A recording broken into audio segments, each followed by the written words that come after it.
What's up, guys? Here with you with FC Wonder Kid. Here with my guy Pedro. How are you? Hi, Alex. Nice to see you a little bit bolder, man. You know the saying, you got to go bold. And if you clicked in the thumbnail, you know we're going to talk about the La Liga title race. And just like you said about the haircut, the La Liga title race is bolder than, not ever, but bolder than usual in the past few years. So if you want to see more videos just like this, do not forget to like this video. Thank you for liking the video and subscribing on YouTube, people. But yes, we gotta talk about now. Let's start with Barca, I'd say, and the Frankie de Jong situation, okay? Because if we talk about the future of Barca, we need to know your thoughts. Do you think he'll stay, Frankie de Jong, after all this? No, I don't reckon. I think it's a lack of respect from Barcelona to be acquiring players for 50, 60 million and not being able to pay to a player like Frankie de Jong, okay? They proposed 50% salary reduction, Xavi. So Frankie. For me, that's pure disrespect. I mean, if you can't even pay your player's salary, why would you be acquiring others for plenty of millions, okay? So yeah, I don't think Gary Neville said it. He said it that he didn't find that Frankie de Jong was being deserving of that treatment. And to be honest, in this position, he's one of the best in the world, Frankie de Jong. Yeah, he still is. He has shown that he can be of use to Barcelona, nonetheless. True. But I think he will leave, and I think that this situation has no turning back. I reached to a point where I don't see Frankie wanting to stay. Okay. Due to the lack of respect Barcelona is having towards him. Okay. I know he would love to play for Barcelona, but we all know that there are some talks going on. Fabrizio keeps us well posted about that. So yeah, I reckon he will leave, and even because it's important for Barcelona to get the income from the income source from Frankie de Jong sales, so they can attack other players like the likes of Bernardo Silva, for example. Factuous, that is fact what you said. And just so I get the quotes, Gary Neville said De Jong should consider legal action. Should consider. Look, I understand Gary Neville saying that, but Frankie de Jong will never do that, because just like Neville loves United, Frankie de Jong loves Barca. It's his childhood dream to play at Barca. So I wouldn't think he would go to that extreme, but anything can happen, okay? So put down below your thoughts about the Frankie situation. Do you think he might stay, people? Like, put down below. I want to see what you guys got to say. But yes, now, this is the big topic now. Lewandowski arriving at Barca, and I am hyped up, and I've said this.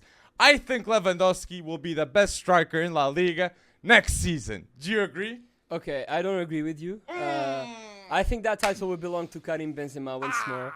Why? Nevertheless, next season we will be experiencing a new El Clásico era. Okay, True. In my opinion, we've been through some years in the desert after Ronaldo and Messi left. Okay, so the rivalry Ronaldo-Messi Real Barca was over, and they had no one to look up to in terms of rivalry.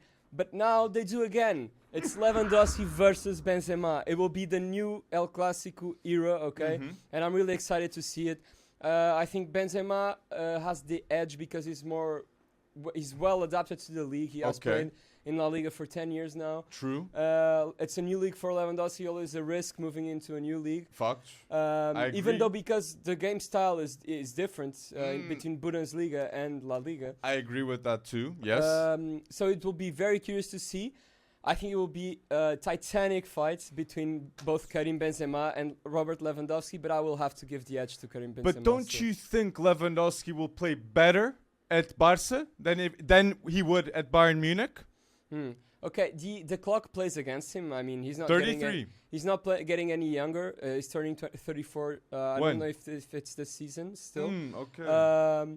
But okay, you look at his body. He's in a perfect physical shape. Okay, so it's like a Ronaldo-ish type of player. He works a lot. He's focused on improving his body. So I don't think that's going to be a problem. The age. Benzema is 34 as well. So I don't think that's a problem. But I'm really eager to see it. Look, I think Benzema will win the Ballon d'Or for what he did this season. Look, that was magnifique, the Champions League games that we saw Benzema do.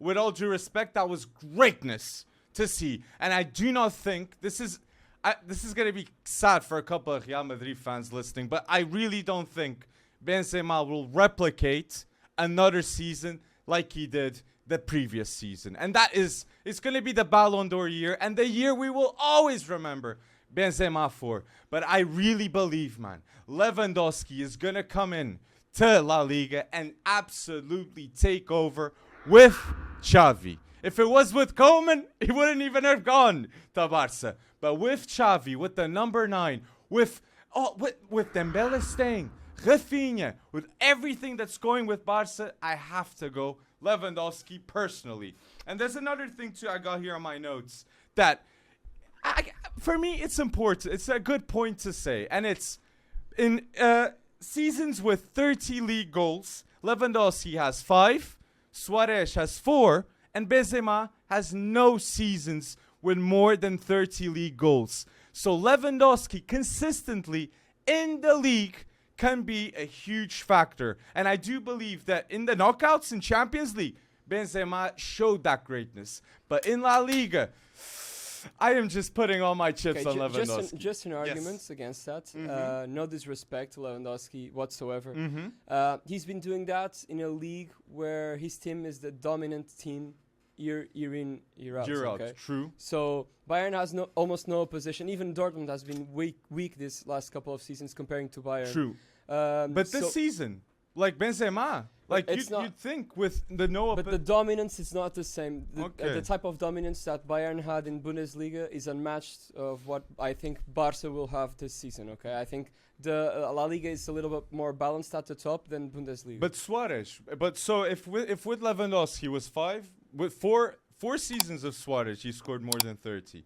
So with Benzema, I feel like Benzema, it's not only about the goals. It's what he adds for what Ronaldo did. Like, for me, Benzema's greatness. His work rate. Exactly. And what he did with Ronaldo. For me, how good he's shown to be last season. Thank God. That for me, the legacy of Benzema is great because he had this season without Ronaldo. And the fact that he showed how good he was, like, beforehand, that for me is just the creme de la creme. And another thing, too, I got to point out. We're talking Lewandowski and Benzema.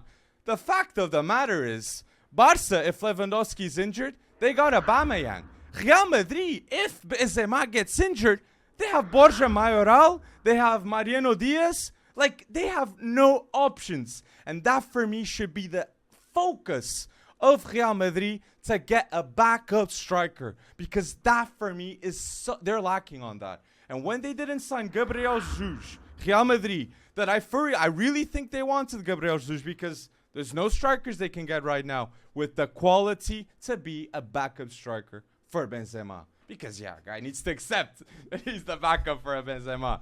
So, but we have different. That would be a bold choice from Gabriel Jesus if he had decided to move to Real Madrid because.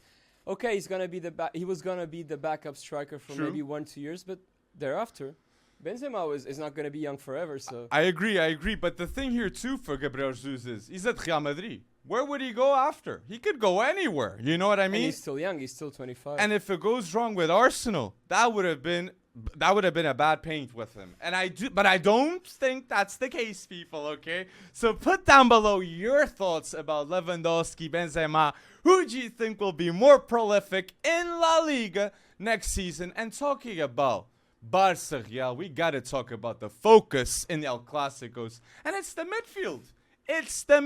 And if we say Frankie de Jong's going, like, come on, the midfield, how do you think it's going to go? Personally, Kessié, Gavi, and Pedri. Do you agree with me? I'm not sure. I'm not sure that Xavi won't start Sergio Busquets. Okay.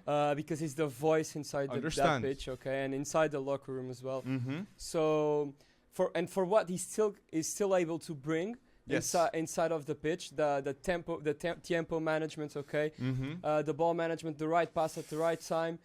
I still he's way ahead of Kessie in that. Okay, Kessie is True. not that type of player. But physically, like speed-wise. Yeah, I would say it will depend on the type of matches they will play.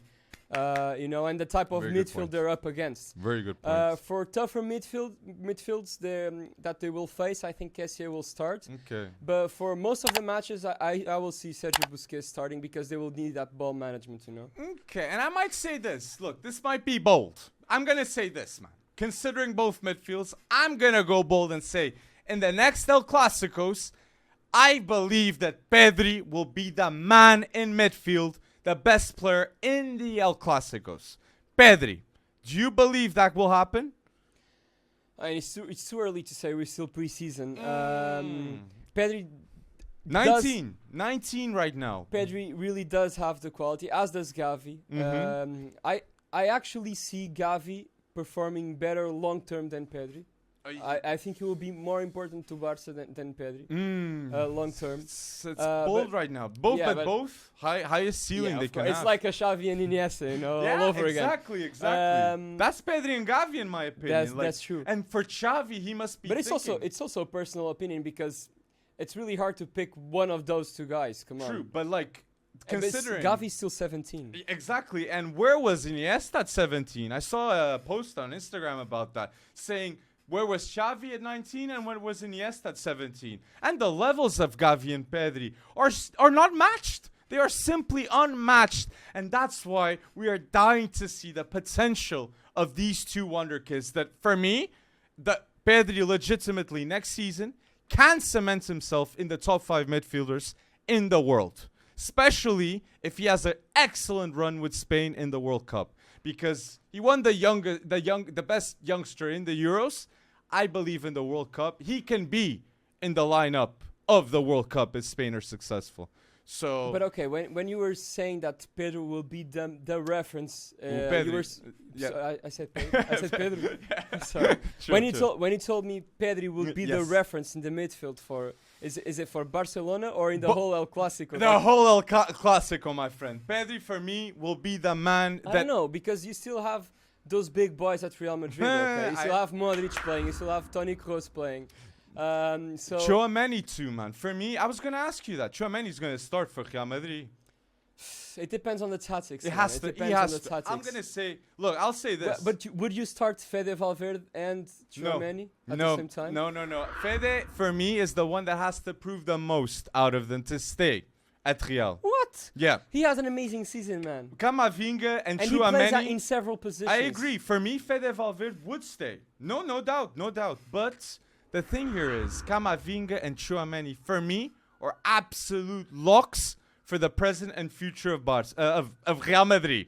Look, Tchouaméni too, coming for 100 million. And for me, he's a starter of the French national team. Tchouaméni. When you cost 100 million, it's difficult not to start. For me, Tchouaméni will start, Modric will start, and then it's the bold debate. I believe Camavinga or Kroos. Kroos will for sure want to be that guy still, but Camavinga, I would love to see this being Camavinga's season.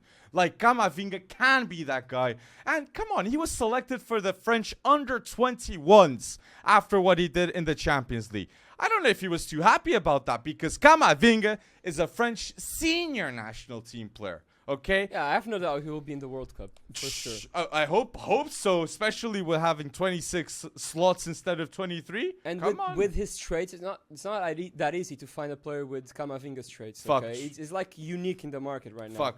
And you said like midfield. I'm not going to debate here the depth of midfield between Real and Barca.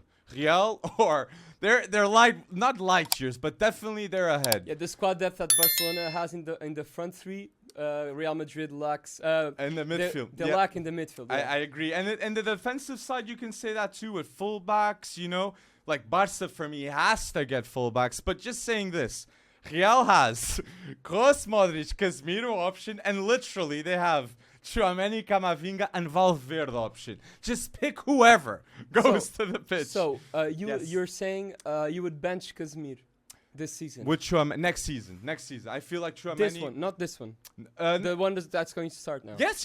I feel like you will bench. I feel like Chouameni. Bench Casemiro. I feel like Chouameni will be the starter for Real Madrid. Yes. Okay, that's a bold statement. It is bold, but I feel because like you're benching like a club legend, basically. Club legend and definitely one of the best CDMs I've seen ever. But time gets to everyone, and I believe Chouameni decided to be a Galactico because the plan is simple. You are the guy that will stay the guy for all those years. And at Real Madrid, if Real Madrid really wants you the way that they wanted Chouameni, like Rudiger and Chouameni for sure for me will start next season. And maybe it's time to pass the baton from Casemiro to Chouameni. I totally agree with you. And I'm gonna go bold here with another opinion. That look, we talked midfielders, we talked Lewandowski, Benzema. There's another parallel that is Conde and Ronald Araújo. It's still not official, but I fully believe it will happen.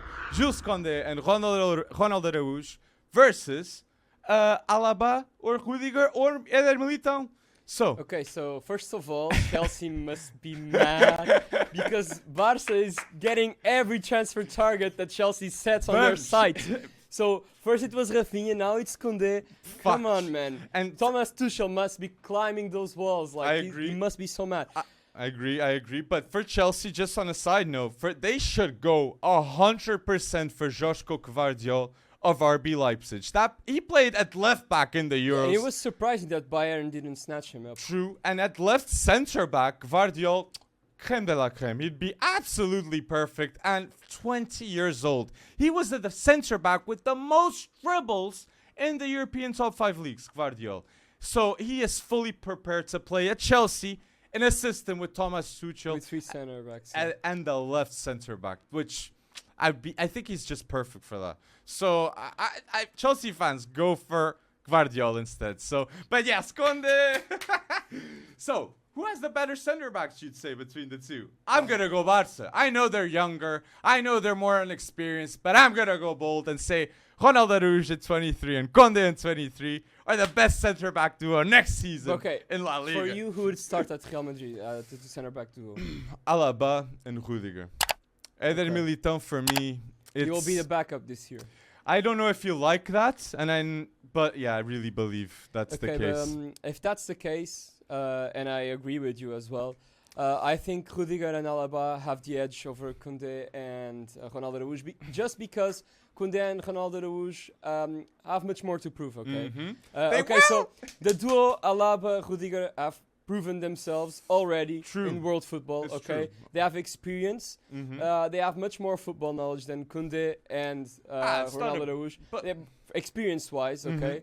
Yes. They've played many more matches and many more important matches, Champions League matches. Mm-hmm. Okay. But both are Champions League winners, Alaba and Rudiger. Yes, they are. So I think that will be crucial for Real Madrid in a competition they love. Mm-hmm. So yeah, I have to give the edge to Alaba and Rudiger over Koundé and Ronald Araújo if it happens. Well, I respect your thoughts, but I have to go bold with this one and bets in what's to come and in the investment of Koundé with Ronald Araújo. But people, put down below all your thoughts about what we said with El Clásico. I feel like we went bold with this one. We did, and we're still lacking one very important topic, a very important hot topic regarding Barcelona. Yes. That is Rafinha. Okay. Rafinha starts. The star man in last El Clásico. True. What a wonder goal. And I have to say, for me, it is surprising that Rafinha has reached this level. It is very surprising because I know Rafinha, not personally, but I've known Rafinha since his times at Vitória Sport Clube, okay? When he was 20 years old or 19 years old, okay? And if you see the moves Rafinha made, he went from Vitória Sport Clube to Sporting to Rennes to Leeds, okay? And all of these transfers were below 20 million euros. And now goes bold to Barca. A player that until 24 years old has only made moves for 20 million and more than one. It's super surprising to see him perform at this level at Barcelona because usually a player that is set to be one of the best players in the world, arguably, At 23, 22 years old, you already know him. I- You already know you're going to pay like more than 60, 70 million for that guy. Nowadays, it's difficult not to be seen. And even when he left Sporting, like there was a ton of interest already of the Premier League for Rafinha. And I think it was Leeds that they were saying, oh, we want a bit of Rafinha. And they already knew how good he was. And I'm just going to say this. I think Sporting maybe should have kept him, okay, at the time. But it's context too. It's context too. So, yes, Rafinha, though, at Barca, just going to mention this. He will start, I feel, Rafinha. But I would be, like, I believe, not will be, Dembele, I feel like he'll lock in that position long term in the next 2 years. I do not know the moment, but I believe next season he will lock in the position. And with a World Cup, will Dembele go to France? Go with France? I think so. I think so because he will, as you said, I think he will secure and cement his status at Barcelona. And I think that will be key for him to go to the World Cup with France. And I think he will have an important part to play. So let me ask you this. So we talk Rafinha, we're missing a name. Fati. Does he start in your future of Barca? In the long-term future, yes. Not right now, okay. Man, come on. Rafinha just came. He scored 3 goals in 2 matches. One of them was a winner against Real Madrid. I feel you, but in Las Vegas, in front of the American crowd. I feel you, though, but Fati has like that miracle touch when he shoots that ball sometimes. And to be honest, if it was not injuries, Fati would legitimately be in the same conversation as Vinicius Jr. Let me tell you this. I've been seeing Rafinha play for like 6 years now. Yes. And he has an amazing ability, which is the final third movements he does, okay? He's very clever deciding on the final third. He knows when to take the shot or when to do the pass, okay? It's true. And when he takes the shot, he usually doesn't miss, okay? And he has very good shot accuracy. Those curled shots are very good. He has them on point. We've seen them in the last El Clásico. And I just think Ansu Fati needs to mature a little bit more to gain the space in the Barcelona starting 11. He's already a captain too. Ansu Fati. Fati, legitimately. Yeah, Xavi gave him one of the captaincy roles. But yeah, I mean, Ansu Fati stated that he will be back to his best form this season. He said that? He said that. He has to be, man. I hope, because even for Spain need an Ansu Fati in form. If Spain are going to do bits in this World Cup, they need a new reference. They need a prolific finisher. It ain't Morata. It ain't Pablo. It cannot be Pablo Sarabia. With all the due respect. Morata, my friend, Morata. Yeah. But Sarabia, for sure. Sarabia is class. And another player that we can mention in the future. But yes, with El Clásico, people, put your thoughts. We want to see your thoughts down below. What you think will happen at Barca, at Real. Put down below in the YouTube comment section and answer a comment that you don't agree with, okay? I will answer it too. So go bold, and don't forget to like this video and subscribe to FC Wonder Kid on YouTube. Thank you, Boldest community, for listening until now. Thanks for watching, guys.